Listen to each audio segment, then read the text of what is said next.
صلی اللہ تعالی علیہ وسلم نے فرمایا شعبان میرا مہینہ ہے، رمضان میرے رب کا مہینہ ہے۔ اتنی برکتوں والا مہینہ، اتنی شانوں والا مہینہ، آپ نے کچھ باتوں کا بڑا ہی خیال رکھنا۔ ایک تو آپ نے کوشش کرنی ہے نمازیں ذوق کے ساتھ پڑھی جائیں، آپ نے مسجد کے ساتھ دلچسپی پیدا کرنی ہے۔ آپ یہ کہیں کہ زیادہ سے زیادہ میں نہ دوسروں کو نواز سکوں، میں نہ چپکے سے پہنچوں کسی غریب تک، خود سے جاؤں اور اس کو اپنا محسن سمجھیں جس کی وجہ سے اللہ آپ کو ثواب دے رہا ہے، اس کو محسن سمجھیں جس کی وجہ سے اجر مل رہا ہے۔ احساس ہم نے بہت زیادہ پیدا کرنا ہے۔ ہم نے دیکھنا ہے کہ میں کس جگہ میری ضرورت ہے، میں کس طرح کر کے کام آ سکتا ہوں، وہاں اپنی خدمات کو پیش کرنا ہے۔ میرے رسول پاک علیہ السلام نے فرمایا کہ جب رب نہ مانے تو پھر وہ کمزوروں کے صدقے مان جاتا ہے، پھر وہ ضعیفوں کے صدقے مان جاتا ہے۔ فرمایا اللہ تم سے بارشیں روکنا چاہتا ہے، پر تمہارے ضعیفوں، کمزوروں، غریبوں کے صدقے، مجبوروں کے صدقے وہ تم پر بارشیں برساتا ہے۔ حضور فرماتے رب اشغالا اغبر لو اقسم علی اللہ لا برا۔ کچھ ایسے لوگ ہوتے ہیں کہ ان کے بالوں میں خاک پڑی ہوتی ہے، چہروں پہ مٹی الجھے ہوئے ہوتے ہیں، لیکن اگر وہ اللہ پہ قسم کھا لیں تو اللہ ان کی قسم بھی پوری کر دیتا ہے، قسم بھی۔ حضرت سیدنا عبداللہ ابن عمر فرماتے میں حضور کی مجلس میں حاضر تھا، حضور مانگنے لگے اللہ سے، حضور اللہ سے مانگنے لگے۔ میں تو کئی دفعہ یہ دعا بھی مانگنے لگ جاتا ہوں کہ اللہ تو ان دعاؤں کی طرف تو دیکھ جو تیرے رسول نے ہمارے لیے مانگی۔ اللہ تو ہمیں تو نہیں نہ مانگنا آتا، نہیں طریقہ آتا، نہیں سلیقہ آتا، نہیں انداز آتا، ہم تو بے توجہ سے لوگ ہیں، بیٹھنے کا ڈھب نہیں آتا ہمیں تو ہاتھ اٹھانے کا سلیقہ نہیں آتا، ہم تو وضو کرنے کے اس طریقے سے آشنا نہیں۔ پر اللہ تیرے محبوب نے تو خوب مانگا ہے نا تجھ سے، تیرے پیارے حبیب علیہ السلام نے تو تجھے منایا ہے نا ہمارے حق میں، تو اللہ تو ان دعاؤں کی طرف تو دیکھ۔ حضرت عبداللہ ابن عمر رضی اللہ تعالیٰ عنہ فرماتے میں حضور کی مجلس مبارکہ میں بیٹھا تھا، ابو داؤد شریف میں موجود ہے، کہتے حضور دعا مانگ رہے تھے۔ دعا کیا تھی؟ دعا حضور یہ مانگ رہے تھے رب اغفر لی، یا اللہ ہمیں بخش دے، وتب علی، اللہ ہماری توبہ قبول فرما، انک انت التواب الرحیم، بے شک تو توبہ قبول کرنے والا اور رحم کرنے والا۔ حضور دعا مانگ رہے تھے، اے اللہ رب اغفر لی، یا اللہ ہمیں بخش دے، وتب علی، اور ہماری توبہ قبول فرما، انک انت التواب الرحیم، بے شک تو توبہ قبول کرنے والا اور رحم کرنے والا۔ حضرت عبداللہ ابن عمر فرماتے اس ایک دعا کو ایک ہی مجلس میں ایک ہی جگہ بیٹھ کر میرے نبی پاک نے اپنی زبان اطہر سے 100 مرتبہ ادا فرمایا۔ یہ 100 مرتبہ حضور نے یہ لفظ کہے رب اغفر لی وتب علی، رب اغفر لی وتب علی، رب اغفر لی، اے اللہ بخش دے، رحم فرما، وتب علی، بس قبول کر لے نا اب ہماری توبہ، انک انت التواب الرحیم، بے شک تو توبہ قبول کر لیا کرتا ہے، تو رحم فرمایا کرتا ہے۔ ایک ہی مجلس میں 100 دفعہ حضور نے دعا مانگی، دعا مانگ کے پھر دعا مانگی، اور دعا مانگ کے پھر دعا مانگ، اللہ کو منایا میرے رسول پاک۔ حضور نے ہمیں بتلایا اسے مناؤ، اس کی بارگاہ عالی مرتبت میں جھکو، اور حضور نے خود بھی یہ طریقہ ہمارے سامنے بطور سنت کے چھوڑا، اور پھر نبی پاک صلی اللہ علیہ وسلم نے آگے بڑھ کے ہمیں کچھ اور باتیں بھی ارشاد فرمائی۔ حضور نے ہمیں بتلایا کہ پچھلے لوگ اپنے رب کو کیسے مناتے تھے، وہ کس طرح اس کے حضور ناز عرض کرتے تھے۔ حضور نے ہمیں اللہ کو منانے کے طریقے بھی بتلائے، فرمایا جب ماں باپ دعا مانگیں گے اولاد کے حق میں تو وہ مان جائے گا۔ حضور علیہ السلام نے فرمایا جب مسافر دعا مانگے گا تو اللہ مان جائے گا۔ فرمایا میرے رسول کریم نے کہ جب بیمار دعا مانگے گا تو اللہ مان جائے گا۔ اور سید عالم علیہ السلام فرمانے لگے جب تمہارے ضعیف، کمزور، مجبور لوگ دعا مانگیں گے تو اللہ مان جائے گا۔ اور حضور نے فرمایا جب تم فرض ادا کر کے دعا مانگو گے تو اللہ مان جائے گا۔ اور میرے محبوب نے فرمایا جب پچھلی رات اٹھ کے تم اس کے حضور عرض کرو گے تو وہ تمہاری دعاؤں کو قبول کر لے گا، وہ تم نے مان جائے گا۔ اور حضور نے ہمیں دن بتائے، فرمایا جمعے والے دن مانگنا مان جائے گا، شب قدر کو مانگ لینا مان جائے گا، شب برات میں دعائیں کرنا وہ مان جائے گا، رمضان کی راتوں میں مانگنا مان جائے گا، قرآن پاک کے ختم کے موقع پر دعا کرنا مان جائے گا، طریقے بتلائے۔ اب یہ ہے کہ ہم نے تو مانگنا تھا نا اس کی بارگاہ میں، ہم نے تو حاضر ہونا تھا، ہم نے تو جانا تھا، اب ہم نے آگے بڑھنا ہے، اس کے حضور عرض کرنا ہے۔ حضور نے ہمیں بتلایا، ہمارے پیارے رسول صلی اللہ تعالی علیہ وسلم نے بتلائی کہ جب انسان بہت زیادہ عاجزی کرتا ہے نا، بہت زیادہ عاجزی، تو پھر بھی اللہ مان جاتا ہے۔ جب وہ اس کے حضور بہت عجز کا اظہار کرتا ہے، بہت زیادہ عجز کا اظہار کرتا ہے، وہ ڈر جاتا ہے اس سے۔ وَلِمَنْ خَافَ مَقَامَ رَبِّهِ جَنَّتَانِ، فرمایا جو میرے سامنے کھڑے ہونے سے ڈرے گا میں اسے 2 جنتیں عطا کروں۔ نبی پاک صلی اللہ علیہ وسلم نے فرمایا، حضرت ابو ہریرہ رضی اللہ تعالیٰ عنہ راوی ہے، حضور فرماتے ایک شخص مرنے لگا تو اپنے بچوں سے کہنے لگا کہ میں جب مر جاؤں تو مجھے جلا دینا، اور پھر میرے جلے ہوئے وجود کو پیس دینا، پھر مجھے ہوا میں اڑا دینا، پتر مجھے اڑا دینا، مجھے بڑا ڈر لگتا ہے، اگر رب نے مجھ سے حساب پوچھا تو میں قابل نہیں ہوں، اڑا دینا مجھے ہواؤں میں، اگر اس نے مجھ سے عذاب لیا تو حساب لیا تو بڑا سخت حساب لے گا۔ حضور فرماتے ہیں، بخاری میں موجود ہے، اس کے بچوں نے اسی طرح کیا، اس کے مرنے کے بعد اسے جلایا، ہوا میں اڑا دیا۔ اللہ کے محبوب فرماتے ہیں رب کریم نے حکم دیا زمین کو کہ اس کے ذرات کو جمع کرو، زمین نے ذرے جمع کیے، خدا نے حکم دیا تو اس کا وجود پھر سے اسی شکل میں آیا، تو رب کریم نے فرمایا یہ جو تو نے وصیت کی تو کیوں کی؟ اللہ جانتا ہے کہ نہیں جانتا؟ یہ کی تو کیوں کی؟ تو رو پڑا، کہنے لگا اللہ میرے اندر تو طاقت نہیں تھی تیرے سامنے کھڑا ہو کے حساب دے سکوں، تجھے منانے کے لیے تیرے خوف سے ڈر گیا۔ کام نہیں کرنا۔ فرمایا تمہیں کیا ہوا ہے؟ کہنے لگا آج میں نے عجیب منظر دیکھا ہے، میں نے دیکھا ہے کہ ایک شیر نے شکار کیا بکرے کا، آدھا کھایا ہے، آدھا منہ میں پکڑ کے پہاڑی پہ چڑھ گیا، وہاں ایک نابینا لومڑی بیٹھی تھی، باقی کا اس نے اسے کھلایا ہے۔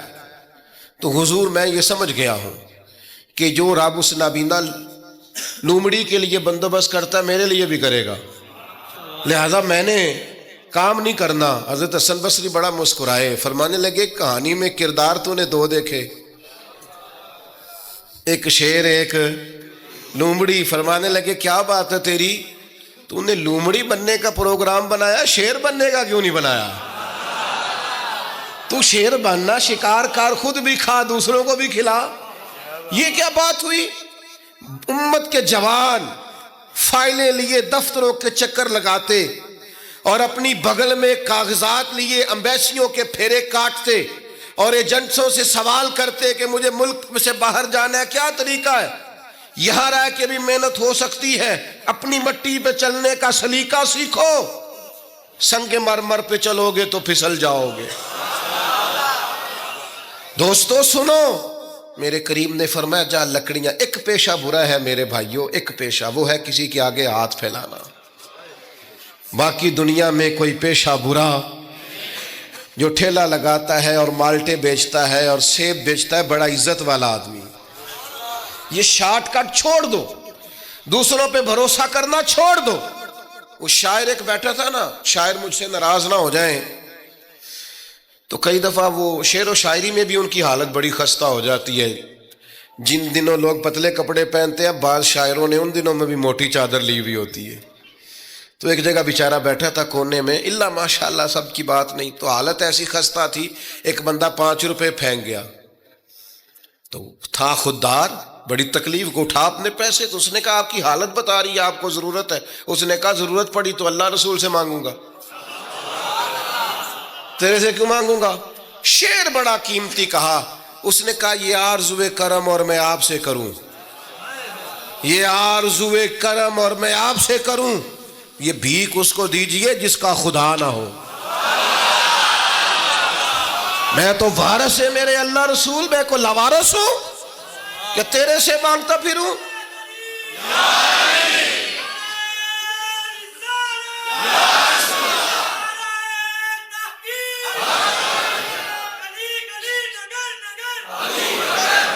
ماشاءاللہ ماشاءاللہ۔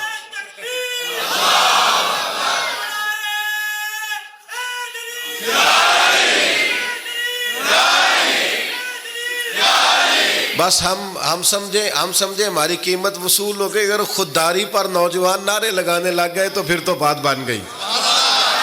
لگتا ہے محنت کا ارادہ بن گیا ہے. انشاءاللہ تعالی کشکول ٹوٹنے کا ٹائم آ گیا ہے. کرم کی برکھا برسے گی. یہی ملت کا جوان قیادت کرے گا. اور یاد رکھنا ہمیشہ قیادتیں غریبوں کے بچوں نے کی ہیں. جنہوں نے آدھی قیمت پہ کتابیں لے کے پڑھی ہیں, بڑی ڈگریاں انہوں نے حاصل کی ہیں. یہ کمزور نہ پڑھو. نبی پاک داعیہ اللہ ہے, حضور نے جگایا ہے. 15 دن نظر نہ آنا, مزدوری کر. وہ نوجوان 15 دنوں کے بعد آیا. اب تیرا حال کیا ہے؟ اس نے کہا حضور پہلے ایک پیالہ تھا نا, اب سارے گھر کے برتن بن گئے. پہلے ایک بستر تھا, اب سارے گھر کے بستر. او نوجوانوں, ہم نے سہارا بننا ہے.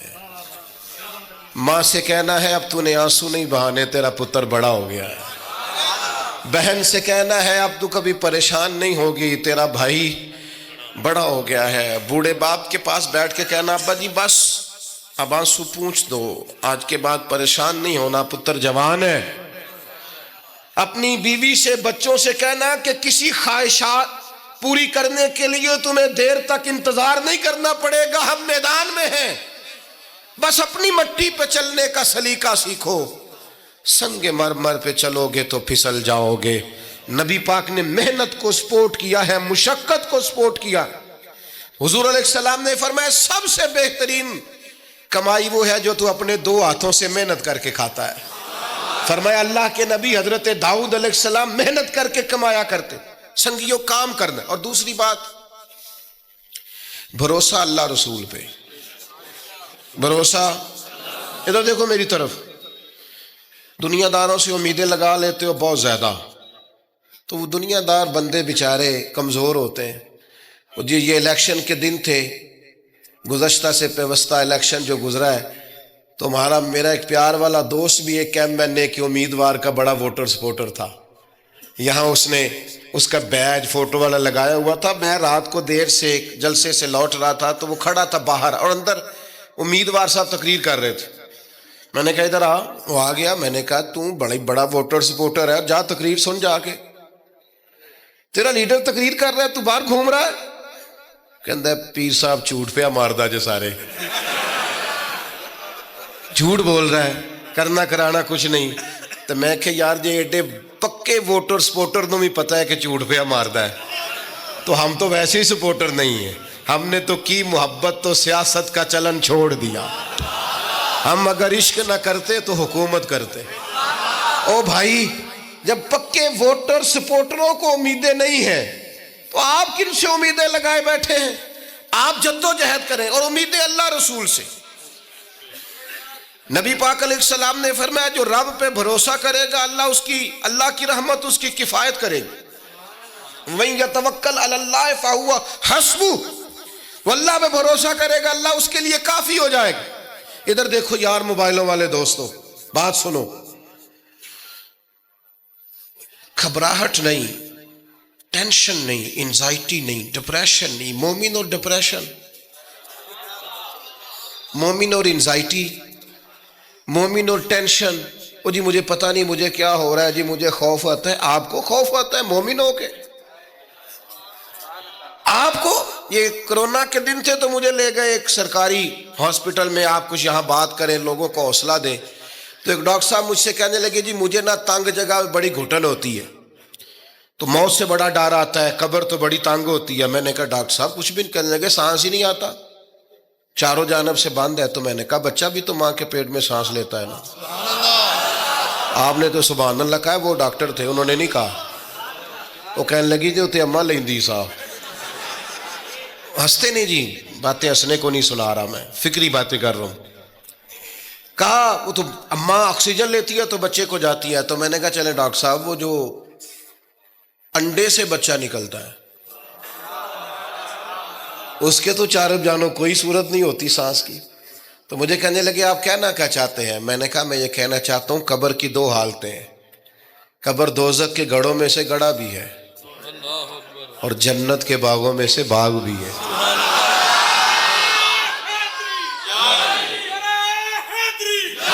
سنو یار, اللہ آپ کو خوش رکھے ماشاء اللہ. سنیں جی سنیں, میں نے کہا اگر کسی کا یہ ذہن بن جائے کہ مرنے کے بعد میں نے باغ میں جانا ہے, 1 منٹ کے لیے سوچو نا یار, یعنی ادھر قبر بند ہوئی تو نیچے باغ, اور باغ بھی معمولی نہیں, جنت کے باغوں میں سے باغ, اور باغ ایسا شاندار جس میں آنکھ کھلی تو پہلی زیارت ہی مدینے والے محبوب کی نصیب.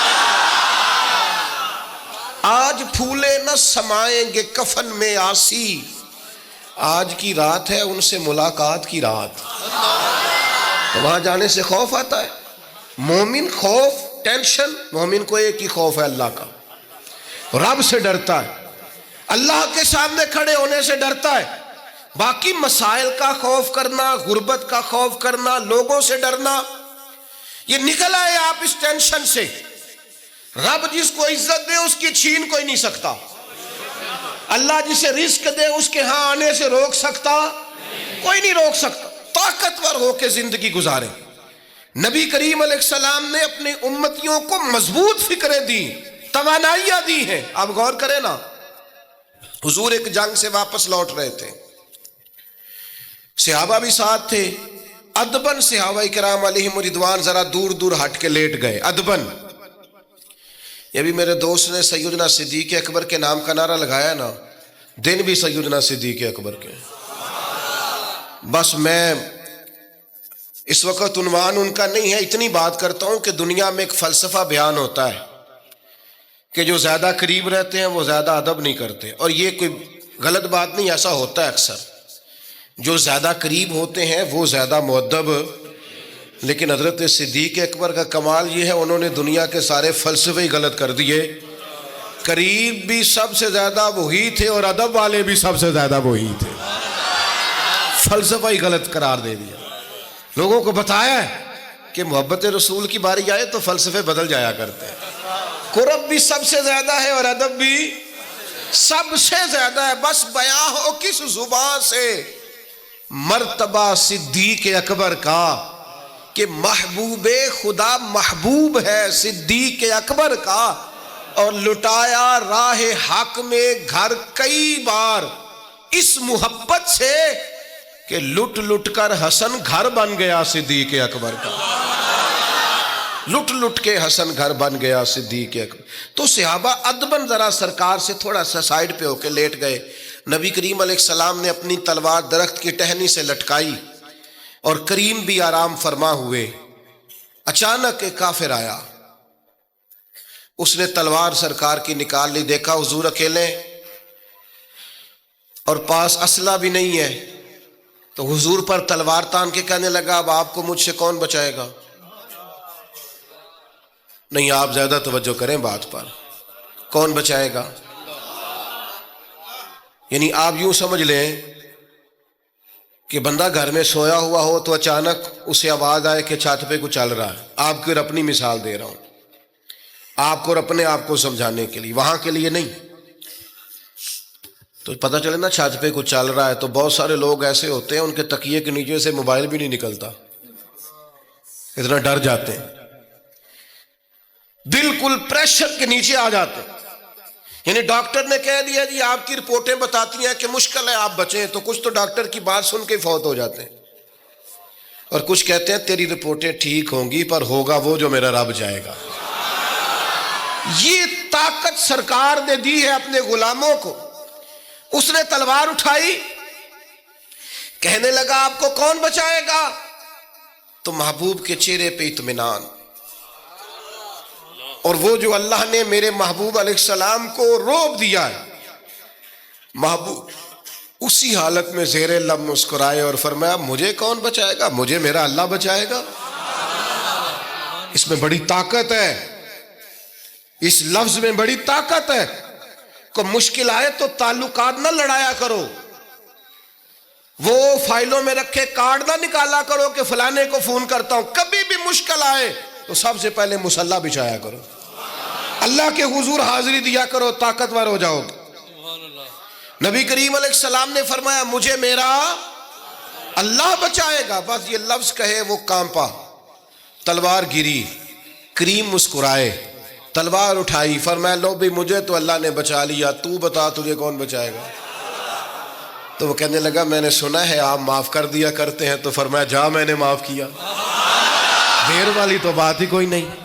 اللہ بچائے، کتنی بڑی بھی مشکل آ جائے، کچھ بھی ہو جائے، مجھے میرا اللہ بچائے گا۔ میرے عزیزو، طاقتور زندگی گزارنی ہے۔ میں نے زیادہ باتیں نہیں کرنی، تھوڑی تقریر کرنے والا آدمی ہوں، سمیٹنے کی طرف آ رہا ہوں۔ اپنی زندگی میں اپنے افکار و نظریات میں کبھی بھی کسی قسم کی بھی کمزوری پیدا نہ کریں۔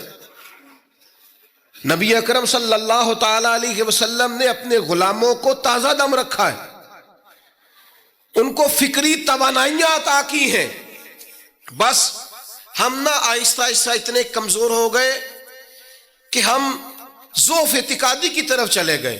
اس کی جو سب سے بڑی وجہ ہے وہ یہ ہے کہ سوچ بڑی محدود ہے، اپنے گھر تک، اپنے محلے تک، اپنے کمائی تک، اپنے مکان تک محدود ہو کے رہ گئے۔ اس محدود سوچ سے باہر آئیں۔ نبی کریم علیہ السلام نے فرمایا میں خلق کا رسول بن کے آیا ہوں،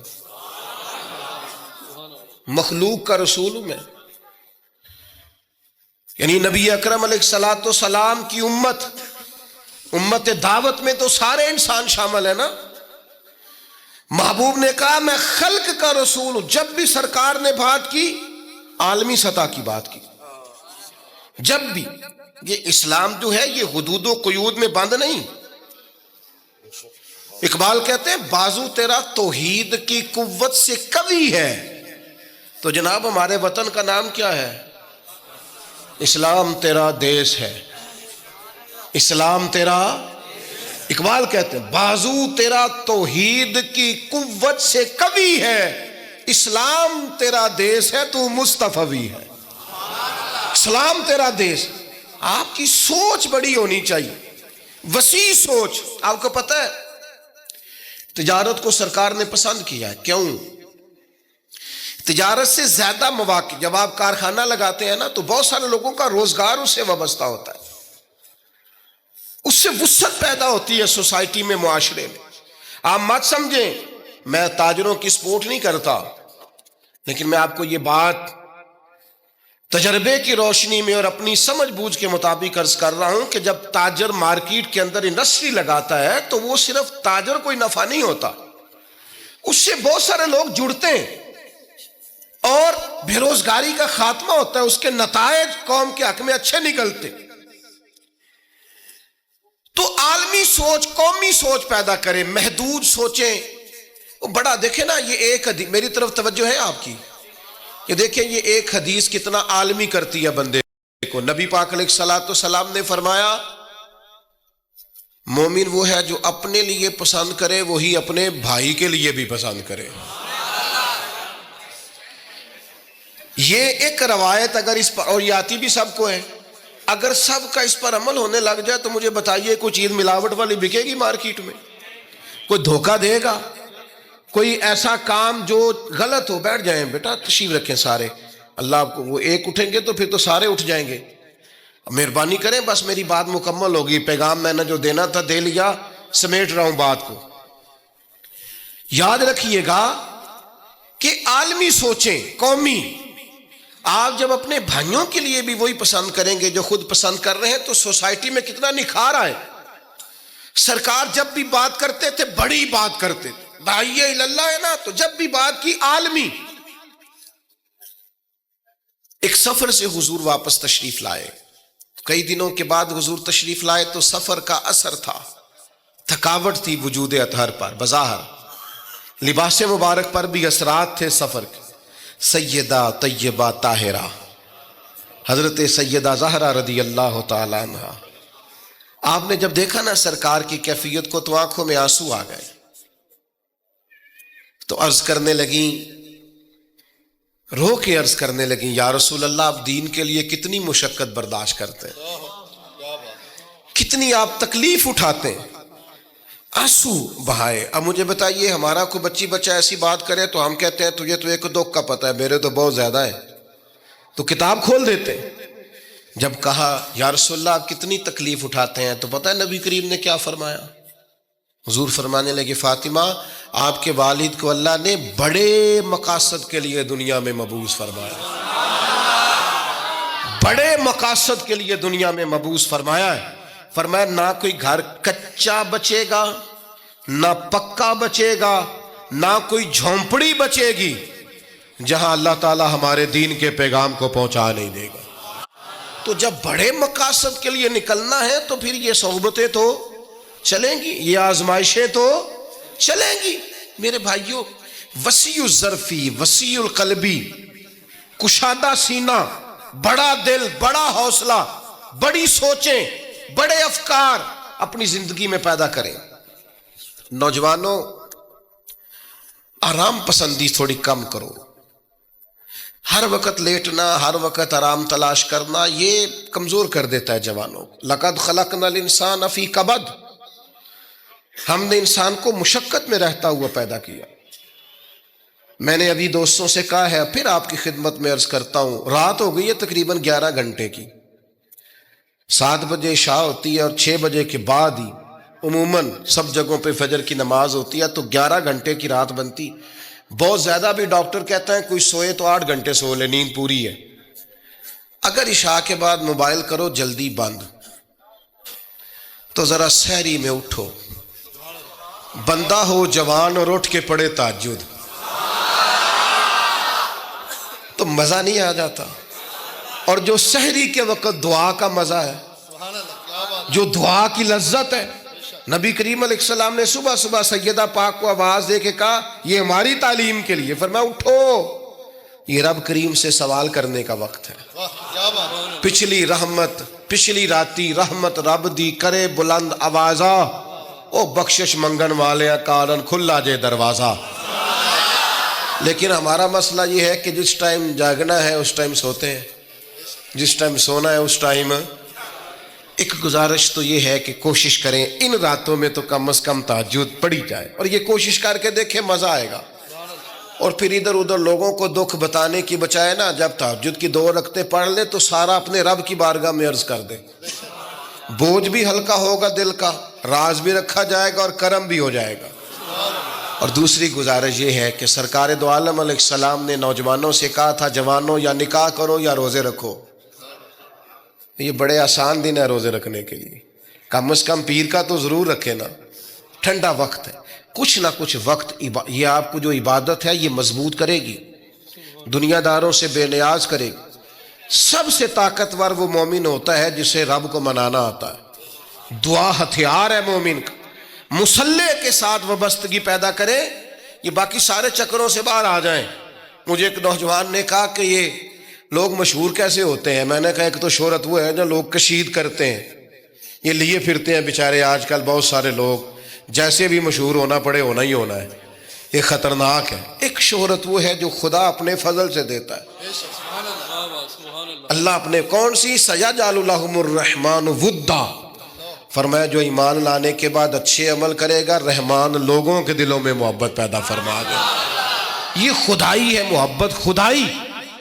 تو یہ کشید نہ کریں، اللہ جو عطا کرے اس پر توجہ کریں۔ ایک تو میں نے آپ کی خدمت میں یہ بات عرض کی ہے کہ ہم نے کوشش کرنی ہے محنت کرنے کی، کسی دنیا دار کے ہاتھوں کی طرف دیکھنا، محنت کریں گے انشاءاللہ، کوشش کریں گے۔ اور دوسرا بھروسہ کرنا ہے رب رسول پہ، اور تیسرا ذہن رکھنا ہے ذرا وسیع قسم کا، محدود سوچیں پیدا نہیں کرنی۔ اللہ تعالی ہماری حاضری کو قبولیت کا شرف عطا فرمائے۔ اب دعا فرمائے۔ اللہم صلی علی سیدنا و مولانا محمد معدن الجود والکرم وعلی آلہ وبارک وسلم۔